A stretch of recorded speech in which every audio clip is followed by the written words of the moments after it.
All right, this is something that I was really excited to. Tyler has a collection of plays that we wanted to go over with you today. So Tyler, let's get started here. Yes, great first choice here. Let's run through Yeah, it. I have to. So I gotta know. So originally it was Chris Rumpf out here on special teams. He'd been working all year and improving really well. Mhm. And then COVID hits. And then Mm. now what is it? What is the meeting like? Because I don't know how often nose tackles are asked to lead block on kickoff return. A, is this frequent? And B, how did this conversation go? Did you know that you were next in line? So in preseason, when Coach Swinton first came out with the depth charts, Mm-hmm. that position right there, what I'm playing, is called the wing position, and normally he likes a bigger guy because it's kind of like the last line of defense. And usually the first guy the wing hits are usually like the most dangerous players, like the hard hitters that kind of get through on kickoff. So it was me, Chris Rump, Joe Gaziano, pretty much like all the interior D line, like all the younger interior D line that wasn't playing as much. We were all in the depth chart. So I knew I was on KOR. Didn't know I was going to start against Houston until like week of like, okay, Chris gets COVID. Mm-hmm. And so I'm like, oh, yeah, Joe's going to be starting like you're not worried about it because you're like, oh, I'm just kind of going to focus on my job. Then Joe gets COVID. And it's like, wait, Chris, Joe. And I'm like, oh my God. Like in Step Brothers, when he's like, oh my God. Yeah. I was like, yo, I'm about to be the starter on KOR. So I get out there for practice and Swinton's like, you ready? I'm like, let's go. Let's do it. Like totally confident. Didn't want to show him. But deep down, I was like, I'm about to get sniped on Sunday if I don't get my butt together. And that's how it ended up going. And I knew I'm kind of prepared through it. I did a lot of scout team KOR, for the starting kickoff team during practice, like throughout most of the year until I got active. And was ready for it. I was prepared, and I'm glad Swinton gave me the start on KOR and made him proud. Oh, we're all very glad you got the start on KOR. This is one of the best things I've seen all year. Yeah, if you're worried about getting sniped, you were more of a tank in this situation. So for those watching, Fehoko's right here. We're just going to run this through. I couldn't make out the number of the player, but I'm willing to bet you're about 100 pounds heavier than this guy. It's funny that you show this clip. So the guy actually hit. He was with us for 2 weeks during the season. Oh, his name was Josh. I forgot his last name, but we had like signed him from Denver. He was like on the practice squad with us for like 2 or 3 weeks, and I forgot his last name. But like I had hit him, and like after the game, I didn't remember, and then he Look at came that up to me. reaction. Yeah, he came up to me. He's like, "Man, you didn't have to hit me hard like that, man." I was like, "Sorry, brother, just doing my job, man." But it's crazy. I seen him coming down full speed, and the whole point was to get this kick return with Bandy to the edge and to the sideline. And I knew if I had kind of taken an angle, so Bandy kind of bends it to the field first, which causes Josh, the Texans player, to kind of take an angle more towards the field. So I knew that I didn't need to go chase him up front. So I knew if I just kind of stayed patient, Bandy actually makes this block work by kind of bending it to the field and then immediately hitting it back to the boundary. And then all I got to do is just lower my shoulder and get in his way. And I mean, it's going to work out 10 out of 10 times for the bigger guy. Yeah, it worked out frequently this game for you. Not bad at all. So was it Josh Watson? Josh Watson. That's who it was. Yep, Josh Watson. There we go. I must have missed that one. I think we all missed that one. Yeah, I might have missed that announcement. Just going back to that special teams play, were you relieved that eventually Gaziano and Rumpf come back, or was there part of you that just wanted to keep going on that special teams KOR and starting? Trust me, as a big guy, you always get relieved when you get being 315 pounds and trying to keep up with. I mean, the heaviest guy on this return is probably, I'm trying to look, maybe Steven Anderson, 220-ish, 230. And so trying to keep up with the skinny guys, especially like the game isn't really hard. It's practice when you got to run continuous reps in a row. And like the scout team guys, like I was once doing it, and they're just hauling A down the field. And you're like, geez, like bro, slow down. And you can't slow down. You have to get ready for Sunday. And Swinton's like, run it again. And Staley's like, come on, Bray, like, block him. And I'm like, oh, and I'm just like, yes, sir. You know, just like breathing and wheezing. And you don't want to show him you're tired, but it was definitely a relief when Chris and Joe came back, and it was like, all right, now I get to just focus on being a defensive lineman. Oh man, that's awesome. All right, Tyler, let's get to the next one. Yep, for sure. Okay, so first defensive play of the Sunday Night Football game against the Steelers, a game that started kind of like how we all thought and then completely went off the rails. But this was your first time getting really, really serious action this year. Yeah. I know you played a little bit more against the Ravens, but this was, I think, the most snaps you had played all year. So this is the first play of the game. Okay. And I believe that the same thing. There were guys out with COVID or injury. Yep. Don't necessarily had COVID, I think, right? I believe so, yeah. If I'm not mistaken. I don't necessarily have anything for to ask you to break down other than just what were you looking at here? How did this work out? Do you remember this play? I'll go ahead and run it through real fast. Definitely. So, I mean, pre-snap, right? I look at 85. If you kind of rewind the play, like even before this guy starts motioning, just watch 85. Just keep going, keep going. All right. You'll see him point, right? You see him right there, 85. So I see 85 ID out. All right. And as a nose tackle, like coach is always telling me, like, focus on little things. And then once you start getting that, then you can worry about everything else. So I see 85, right? And I see 85, his ID is outside. So I know 85 is going out. So most likely from 88 to 76, like I'm pretty 80%, 90% sure the line's coming to me, which means the zone flows. I'm gonna receive a lot of heavy flow from 60. Trey Turner might combo off of me. He might not. But I know most likely it's going to be the center, Kendrick Green, and J.C. Hausner. So play rolls. I take a slant step so I can play into that double a lot better than just playing it base like that.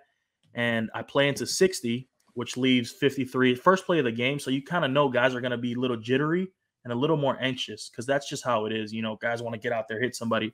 So I know if I can beat 53 off the snap, I know I'll catch him leaning, and I know he's going to fall down. So I get my hands on 60, and all I do from that point is I just kind of just lock out 60. I just try to find Najee, and I can tell that it's not going outside because Joe does a good job right here of setting the edge on Trey, and JJ does a good job of penetrating, which causes Najee to cut back. So me and JJ, honestly, in this position, switch gaps. JJ penetrates inside, and I kind of just naturally come around him and find the loophole of there's Najee. And I made the play, but honestly, Joe and JJ really did the dirty work, and they really made the play for me. Boom. I think this was this Justin Jones's first game back or his second game back? I want to say it was his first. I think so. I'm not sure. But playing next to JJ and Joe and and Jerry and Cove, like those guys make it easier because you can when you play football and you play next to guys who know what they're doing, and understand, how things work together as a whole to equal one unit. It's special, man. And JJ, this game, the whole game on the sideline, he was just so happy for me and Joe. We got our first start, and he was just continuously like, man, keep going, y'all, keep going. I'm so proud of y'all. Keep going. Don't look back. Don't look back. And that's one thing I will say is just off the field, just a great guy, great personality. And I know it's his last year. And I wish, he deserves it all. He deserves a whole lot of money. Right. I think, we're all on the same page there. And I think this play really kind of shows, obviously you said it, you make the play, but Justin and Joe this really shows that to be a good run defense, you have to have everybody working in the same kind of mindset, same kind of approach. Everybody has to do their job all at once and really be that cohesive unit. Yes. Very true. Very true. Yeah, absolutely. And that speaks to the next play as well. You guys, for all the chatter, I guess, about the run defense or, I think something was underrated about your defense is the way you guys were able to hold from like the 5-yard line to the goal line. For whatever reason, you guys just played fantastic. And there's another play on here. You could talk about the Broncos, whatever that thing was to Drew Lock. Plenty of plays this season where you guys were just able to hold really, really well. And this is one of them. Another one where everybody around you make the play and you're part of the play here, but everyone around you is also functioning very, very well to make this play work. Yeah, so I'm gonna start with JJ here. If I'm not mistaken, JJ literally blows this play up. He blows the center up like 5 yards in the backfield. Joe buries his guy on the ground. Joey steps out, and I get a double team from Trey, and I forgot that tackle's name. So I knew that there was gonna be a lot of penetration coming to me. So I try to split that double team. Like, this is all pre-snap, right? And so I have a heavy feeling just going up against Trey last year on scout team. I knew what type of player he is. And I was like, I'm not going to let Trey get his hands on me. Like, I'm a big guy. I'm pretty strong, but Trey Turner's a Pro Bowler, right? And I'm not going to let this man get to his bread and butter in the run block game. So I knew Trey's the snap man. He checks with Ben to get ready, get set. And usually as that guy, Trey, most guards, whenever they do that, like we do it, a lot of teams offensively do it. There's a guard that always checks with the quarterback to make sure they're good pre-snap cadence to get going. So that guard really isn't looking right to see what the front is and to see like what's going on the defensive side of the ball. So usually there's a lot of like communication going on and this guy's looking here, this guy's looking there. So I know as soon as Trey, has to get set, I see that feeling of, okay, he's coming downhill, and I know 76 is coming with him, so I'm going to try to split it as fast as I can. And then once I split it, I know that I have the A gap, so I have to kind of bend it back and try to recover that ground as quick as I can because I actually hopped out of my gap here, right? Like, in a way, this isn't ideally on paper, Breiden, you have to play your gap because my gap here is the A gap, but it's football, it's the goal line. You're not just going to sit there and take a double team. Somebody's got to make a play. That's kind of the mentality you got to have when you go down there is somebody make a play regardless. And, it's the 2-yard line. You're not going to play conservative. So I play the double team and everybody just kind of this is really like Nas when he fits this C gap right here, just amazing. And then Drew scrapes, Derwin plays it. And then, this whole drive series, this play, and then the shovel pass and fourth, this was probably like one of the most like elite things I've ever been a part of because everybody, like every drive, every play of this drive was just like elite play from this player, elite play from that player. And it's just like, things like this is why you play the game. Yeah, absolutely. And it's incredible just hearing you describe everything that's going on pre-snap, what you think he's going to do, how you practiced against him, how he played against you, what you know about him, what you know about yourself. And this is in 5 seconds. You have to come up with all these things in your head. So it's incredible just hearing you go through all that. And you have to do it like that. And there's so much here. So I'll go ahead and run it through real fast. It is an incredible sequence. Yeah, there's Justin JJ. So JJ blows up the center. The center's like, can we call a penalty? Like, nah, you just got beat, dude. Like, relax. And Joe blows up his guy, takes him to the ground. Nas fits. And so I jump out of my gap. I split the double team, and I try to, I got to bend it back because I know everybody's going forward. I know everybody's doing their job.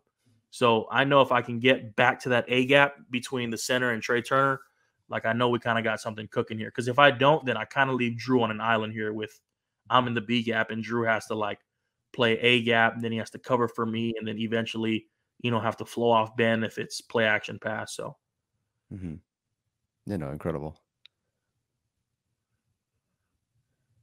But yeah, this is great. Chinna sets the edge. Just great by everybody. Okay, love this play too. Yeah, this was huge. This was 2-point conversion, right? Yeah, 2-point conversion. Yep. They had just scored. It was 24-22. They get the 2 points, they tie it up, and who knows how the rest of the game goes. We know how it went. You guys ended up blowing them out, but it was a very, very tight situation at this point. Again, only down 2, and you guys needed this really bad. And you guys came away with it. So, walk me through it. So, all right, pre-snap here. They come out with, I believe I don't know if that's an extra lineman, but that's a big wing, right? We call that a wing, right? So that's a big wing. And the odds are you're not going to run to Jonah Williams' side with all these Cincinnati players to the right side of your formation. So most likely what they're going to do is they're either going to run a wide zone to the big wing side, or they're going to block it down. And as a lot of teams call it, they run duo. The odds of them running wide zone here to the boundary is very slim. So I know in my mind, all right, wide zone's out the picture. So they're not going to run wide zone. So I don't have to worry about, all right, getting on my horse and running sideline to sideline. So the next thing in line is duo, which is pretty much, they like to just wash everything down on this side of the formation. So I'm lining up on the guard. I think that's a Denji. And I know that tackle, just from his stance, if you look at his right leg, it's at a 45 degree angle. So I know he's planting down because he's, number one, he's not going to go side to side in that stance. And number two, he's not going to try to pull or anything. I know he's going to plant off that right foot and try to drive down block whatever's in the way. Pre-snap, I'm thinking in my mind, all right, I know that tackle's coming down. I know this guard's going to try to double team me. I'm not going to make the play, but I got to somehow create a cavity to where Drew and Kaiser can at least make a play over the pile on top, or give them time to flow and scrape to the left. And everybody just does their job here. CC handles the center. Jerry handles the fan block. Fan block is just man-on-man to the backside. And Kyler's just such a dependable guy. We always have this saying, have no fear, Fac is here. Kyler's just one of those guys that's like, you don't got to worry about him. He's just so dependable as a player on defense, special teams, whatever he does. And everybody, Joe just does his job. And, I mean, we all just kind of create a new line of scrimmage so that Drew and Kaiser can go make a play here. Okay. Run it through real fast.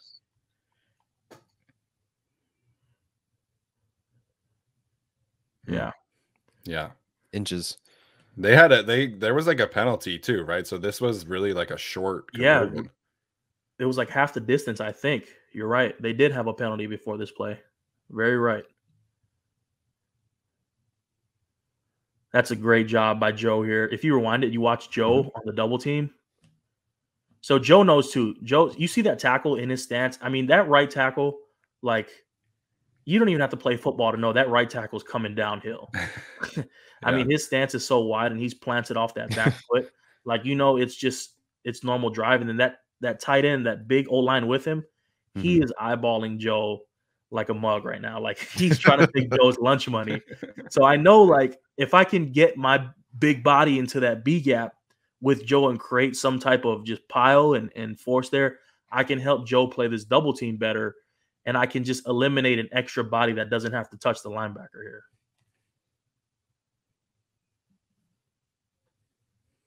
Yeah, this is great. Drew just shoots his gun. This is great.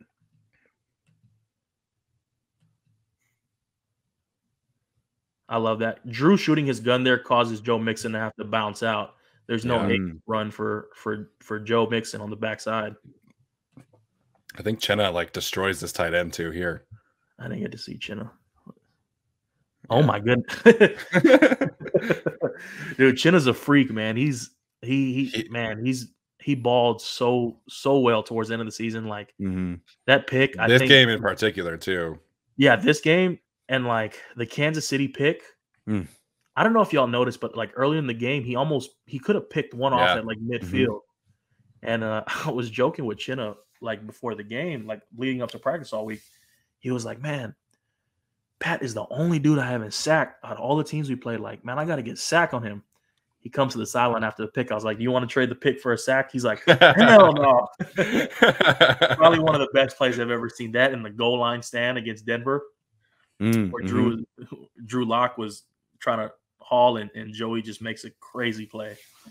Well, that was Joey too, because Joey went like the first 3 or 4 years of that rivalry too, and it wasn't until week 2 last year that he got his first sack against Pat too. Wow, I didn't know that. I did not know that. Yeah, maybe that's just Pat's thing. I guess I don't know. He's kind of good. All right, I'll run this play through, and then we'll go to our last play,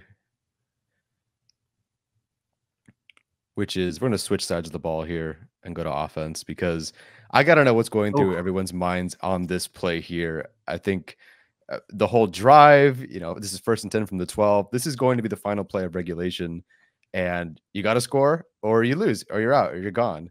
What was it like heading into this moment? What was everybody talking about? This must have been one of the most incredible things you've ever seen. Steven and I were sitting in the stands, and we couldn't believe what we were seeing. Fourth down, converting all the way down the field. What was it like for everyone? What was it like for you? And then we'll talk about the play. Dude, so I stand next to Scott. Whenever we get done off defense, we get our adjustments from GIF and Coach Staley. I like to watch the game. So I stand next to Scott and Easton Stick and Chase. They always stand opposite down the opposite side of the field so they can watch the game. So Stick has the headset on, so he gets the calls. So he knows the play. And then Scott tells me what all right, this is what we're doing. We're running here and we're throwing this.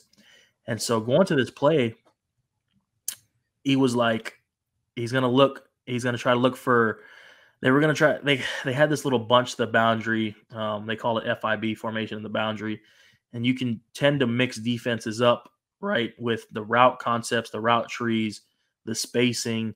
You got a bunch of guys lined up here, and then you run some over routes like the point man with Keenan. You can have them run an over route towards the middle of the field.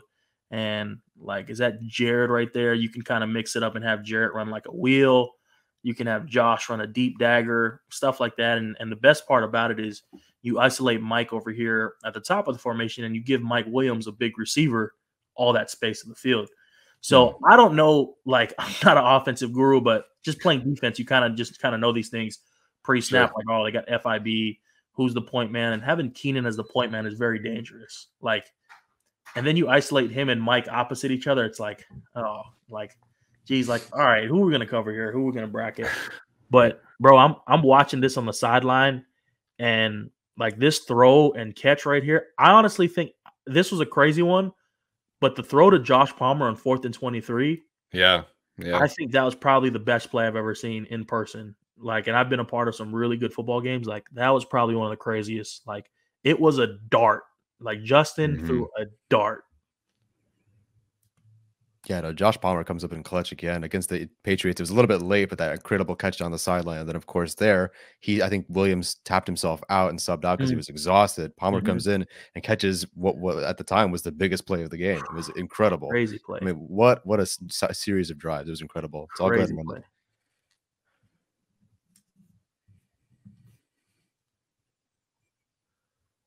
Wow, that's the end zone view here too. I don't know if you have both, but he throws this ball before Mike is even turned around. Okay, you have both. Okay. Yeah, I don't know if you can see him or not, but that's such great protection from Rashawn though, right there on the inside move. Is that Yannick, number 91? Yeah. Yeah. I mean, Yannick's threat, right? And this is before he even gets the receivers, but I love watching good O-line play.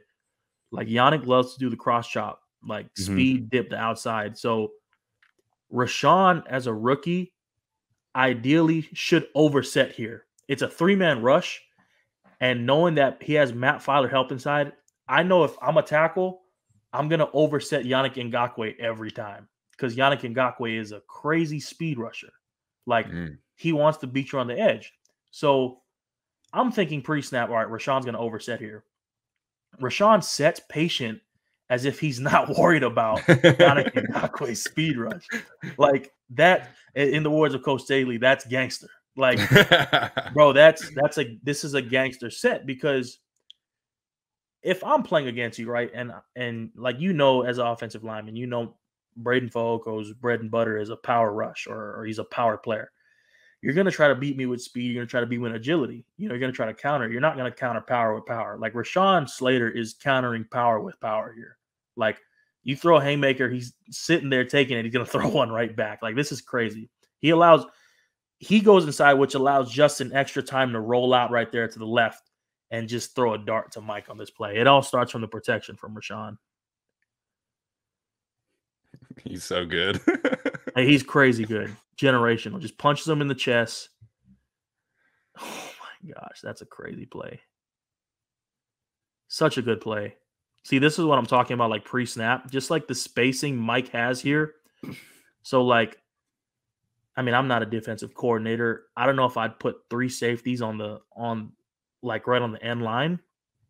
But every coordinator kind of has their preference. You could even throw a wheel to Jared Cook here. If Jared hits the 6-yard line, and there's still that spacing between him and that slot corner or whoever that nickel is, like you could honestly throw a dart to Jared and have him like reach out, and he'll probably get it because he's like 6'6". But pre-snap, Mike Williams to the field with all that spacing, you're just asking for trouble, honestly. Oh, and he fits it in there. Oh my God. That's so crazy. I was running out for field goal protection, and I was like, bro, we're really about to go into overtime with these dudes. Let's go. You know, Tyler and I, we were sitting in the opposite corner of this. We were in section 201, like towards where Jared Cook is running.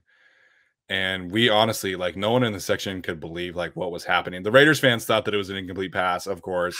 You know, we were all going crazy, like, okay, where's the signal? Where's the signal? And so this whole game was just nuts. And I've said this a bunch of times, but after Justin threw the interception to Casey Hayward, we were like, okay, like that's the season, right? But then he just comes back with the haymakers and like just the best fourth quarter quarterback play I think I've ever seen in my entire life.